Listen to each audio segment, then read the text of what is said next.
Bonjour à tous, salam alaikum, Azul Flaoun. Aujourd'hui, nous allons revenir sur le match Guinée équatoriale Algérie. Alors, pour ceux qui sont endormis pendant la rencontre, et je pense que vous avez dû être nombreux, c'est vrai qu'il était particulièrement soporifique, et ben on va revenir dessus déjà, on va repartir sur la composition de départ. Donc ici, le site SofaScore nous dit que en fait, on est parti sur un 3-5-2. Alors, c'est vrai que par moment, on était en 3-5-2, mais l'équipe a surtout joué en 3-4-3 puisque Saïd Benrahma s'est retrouvé souvent dans sa position préférentielle d'ailier gauche.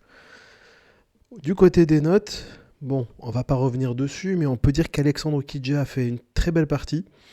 Donc, bon, sur certaines remises ou certaines passes, c'est vrai qu'il aurait pu être un peu plus juste, mais par contre, sur ses sorties, il a été très très convaincant. Riyad Mahrez, 7,1.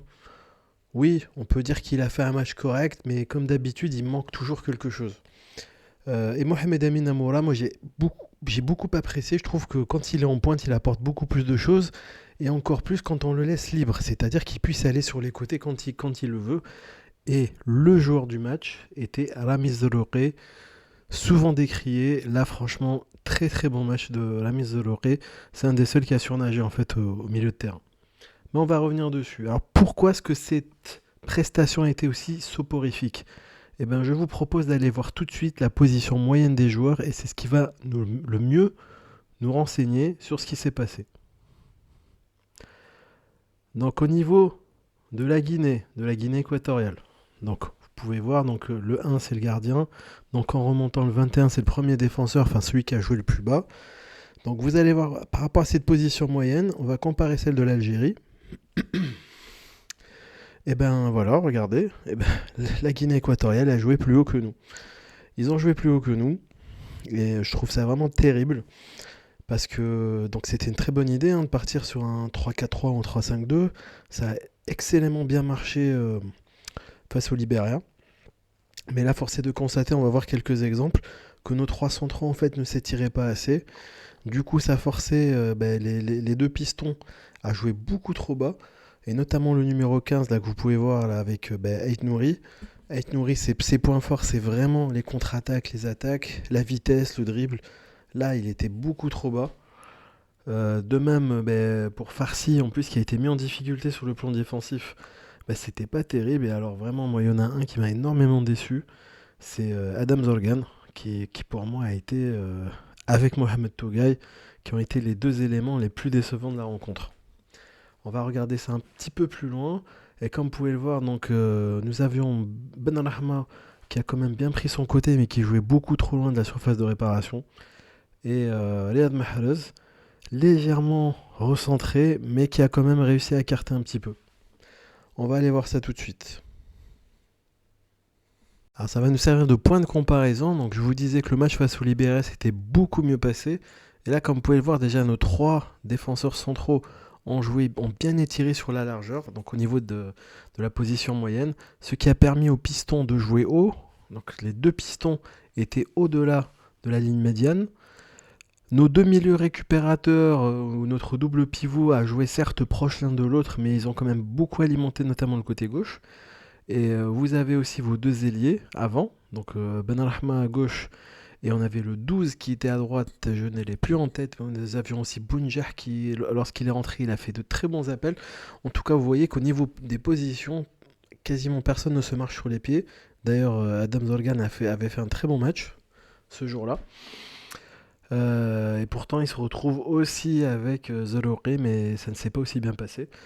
Et moi, je vous dis surtout, ce qui m'a dérangé, c'est que les trois centraux ne s'étiraient pas assez, ils étaient tout le temps sur la même ligne. Et nos deux pistons, ont joué quasiment arrière. Donc en fait, on peut dire que sur ce match-là, on a joué à 5 derrière. Et jouer à 5 derrière face à la Guinée-Bissau, la Guinée équatoriale, en sachant que la Guinée équatoriale, même en attaquant à 1 contre 5, à 2 contre 5, ils réussissaient à passer. Moi, c'est vraiment le genre de match qui me fout le bourdon. Parce que malheureusement, autant on a l'impression qu'on a fait plusieurs pas en avant, autant là, on a quasiment refait tous les pas en arrière. On a juste l'impression que les joueurs en fait étaient perdus sur le terrain. Alors on va étayer un petit peu ce qu'on a dit précédemment. Juste, j'insiste encore une fois sur la notion de plaisir. La notion de plaisir, elle est importante pour nous en tant que public, mais surtout pour les joueurs. Les joueurs ont besoin de prendre du plaisir. Et je pense notamment à des binationaux qui pourraient nous rejoindre. Bah, s'ils regardent des matchs comme ça, bah, franchement, ça donne pas du tout envie de venir. Si vous hésitez, alors vous allez me dire oui, nationalisme et tout. Bien sûr qu'il y a du nationalisme, mais n'oubliez pas que les binationaux, comme l'on l'indique, sont binationaux. C'est-à-dire qu'ils ont un amour. Normalement, logiquement, ils ont le même amour pour l'Algérie que pour leur autre pays. Ou leurs autres pays pour certains. Donc ici, on revient dans le jeu. Donc cette action, elle se présente bien. C'est une contre-attaque. Vous avez Amora qui joue en pivot pour Mahrez, qui se met sur son pied gauche. Là, tout va bien. Zorgan se projette pour fixer le défenseur central, ce qui permet de libérer Amora. Donc on se dit qu'Amora peut faire un appel en diagonale, ou alors revenir vers Mahrez pour attirer, pour aspirer le défenseur.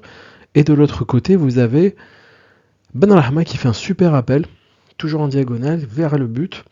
Et il attend vraiment le centre de Mahrez. Seul petit bémol, moi c'est cet appel de Farsi. J'aurais préféré qu'il dédouble derrière Mahrez pour enlever encore de la densité de la Guinée équatoriale, des défenseurs guinéens équatoriaux. Éviter qu'ils soient trop dans l'axe et les étirer un petit peu. Et puis même d'ailleurs, s'ils ne l'avaient pas suivi, ça aurait fait une super occasion pour l'Algérie. Mais bon, passons ça, on va voir ce qui se passe après. Ce qui se passe après, c'est presque catastrophique. Donc l'étau se referme sur Farsi, donc son positionnement ne sert à rien.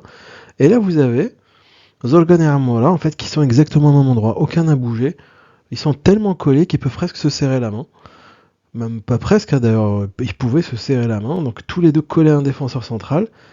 Seul Ben Rahma continue à faire son appel. Donc c'est dommage parce que le centre manque un tout petit peu de justesse. Il est effleuré par le défenseur guinéen qui fait que le gardien peut le récupérer. Mais vraiment, sur cette action-là, on voit encore une fois que tactiquement, on n'est pas prêt.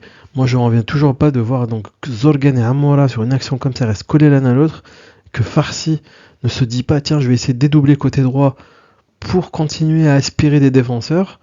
Non, non, on joue vraiment. Il y en a qu'un seul qui joue bien, on se dit ça suffit. Ben non, ça suffit pas. C'est bien la preuve. D'ailleurs, on n'a pas marqué de but face à la Guinée équatoriale. Et c'est pas faute de ne pas avoir essayé, parce que franchement, à part cette occasion-là, on en a eu très très peu. On avance un petit peu, toujours sur cette action, mais avec un autre angle. Donc là, vous voyez Amora, ce que j'aurais préféré, c'est qu'il avance, qu'il aille vers Mahrez pour attirer le défenseur. Ce qui aurait en fait eu comme effet d'attirer normalement tous les autres défenseurs vers l'axe. Mais bon, ça n'a pas été fait. Il a préféré se coller à Zorgan. Zorgan, de toute façon, ne pouvait pas faire autre chose parce qu'il est parti fixer un défenseur. Et pareillement aussi, c'est quand vous voyez le reste de l'équipe, elle est même pas coupée en deux, elle est coupée en trois. Regardez, c'est le néant, il n'y a rien. Il y a absolument, c'est le vide intersidéral. Il n'y a absolument personne. Vous avez ces joueurs-là et les autres nulle part. Donc Mahrez, en fait, même s'il se dit, bah tiens, je vais attendre un petit peu, je vais pas faire mon ouverture tout de suite, bah il peut pas. Il y a personne, il y a absolument personne. Par contre, les défenseurs de la Guinée équatoriale sont bien là. Moi, je vous le dis, il y a vraiment du boulot, hein. Tactiquement, franchement, autant c'était séduisant de se dire un 3-5-2 ou un 3-4-3, sauf que ben, il faut de la rigueur tactique. Et là, il n'y en avait pas du tout.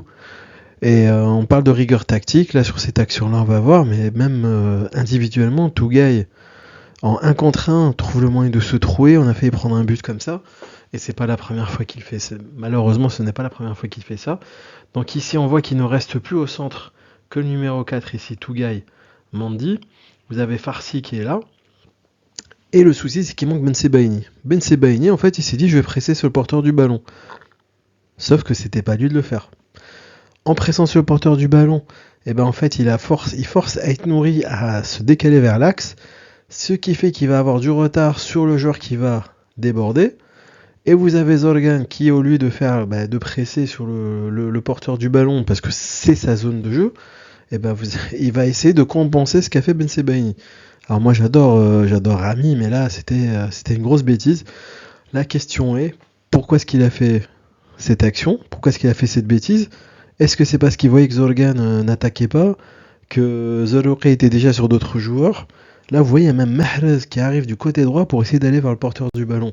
Donc là, pour moi, il y a un vrai souci.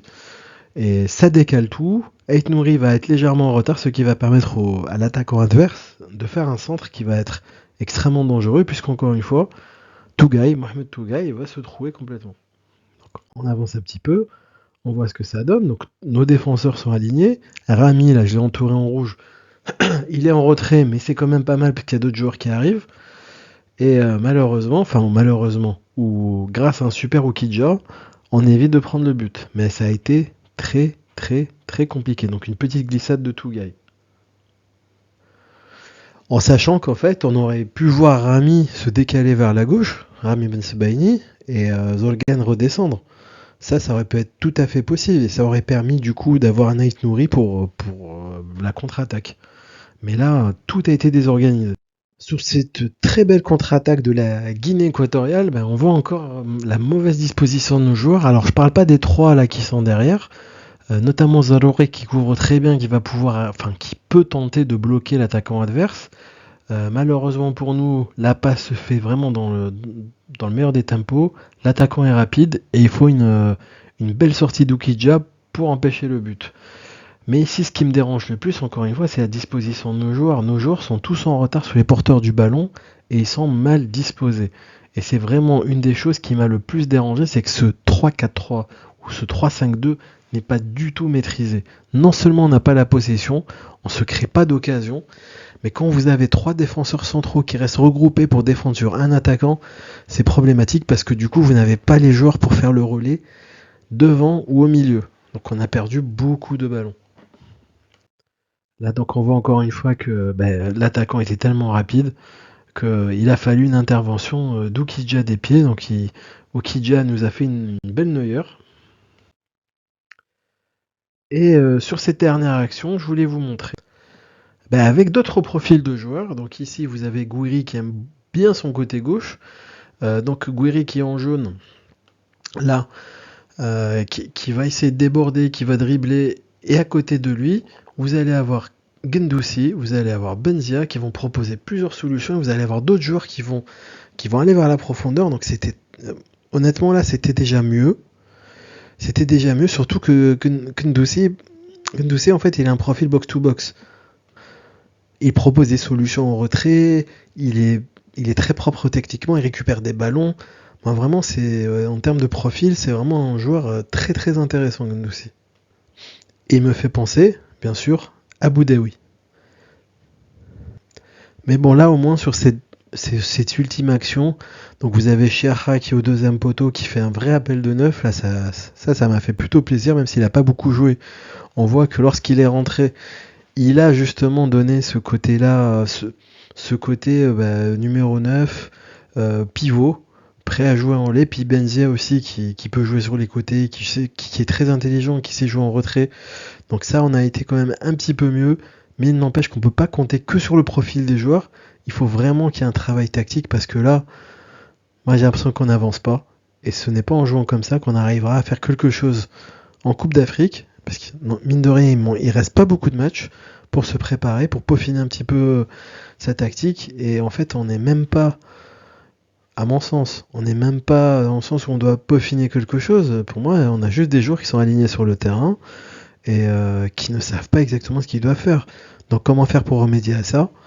Il faut faire beaucoup de séances vidéo. C'est ce qu'ils font dans le championnat italien. Ils font beaucoup de séances vidéo pour justement apprendre à mieux se placer tactiquement, parce que c'est les déplacements de chacun qui font que le jeu de l'équipe peut être plus ou moins abouti.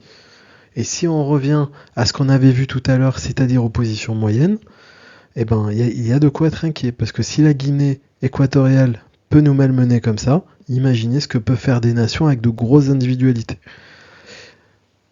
Bon, sur ce, je vous laisse. J'espère que ce petit débrief vous a plu, et on se revoit pour le match face au Libéria. À bientôt, au revoir.